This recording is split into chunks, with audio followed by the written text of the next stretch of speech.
like I mentioned in the previous clip, after e4, d6, d4, knight f6, knight c3, g6, knight f3, bishop g7, bishop e2, short castling, c6, a4. Black can also stop the advance of our pawn to a5 by playing a5 himself. That's also one of the most used possibilities for the second player. We should better proceed with the development with the move bishop b3, not wasting time on h3. That's the modern treatment of the pieces with bishop e2. Next, we want to play knight d2 and to advance the pawns on the king's flank to create a very strong center. Black usually proceeds with knight a6. Knight g4 is not dangerous for us again because of bishop g5.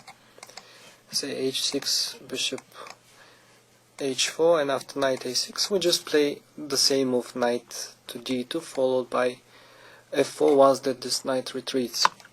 In case of bishop g4, which Martin suggested once, and which was one of the favorite moves by Ullman, I believe that we should first take the bishop pair, bishop takes f3, bishop takes f3, and meet d5, not with the trade on d5, but with the move e5, just seizing the center and creating this pawn chain against the bishop on g7.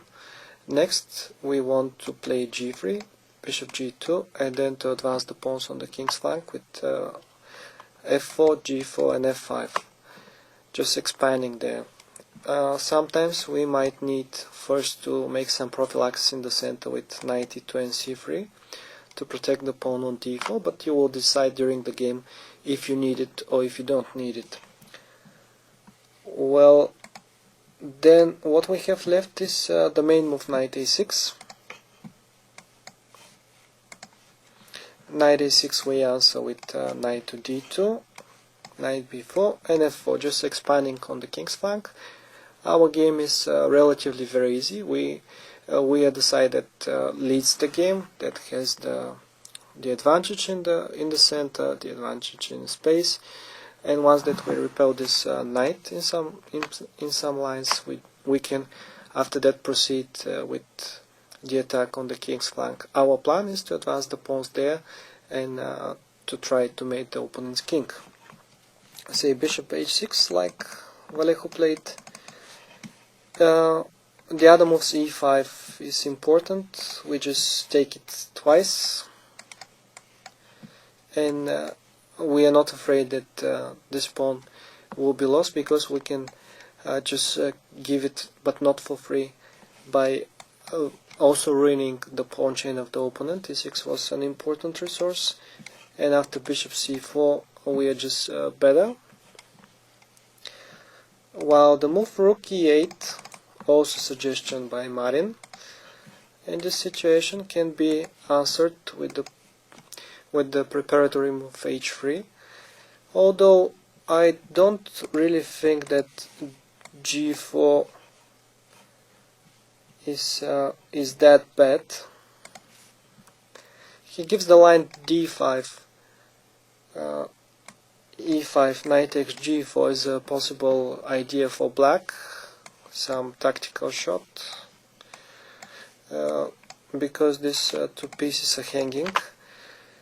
But I believe that the light pieces here are more precious than the rooks, especially just having a look at the position.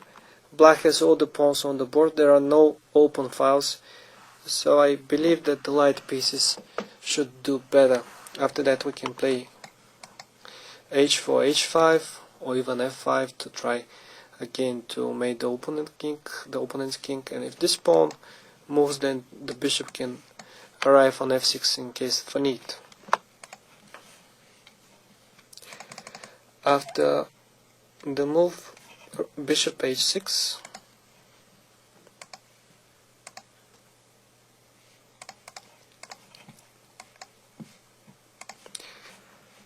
white prepared the advance of the pawns on the king's flank, king h1. This is how Ribley played in this position against Vallejo.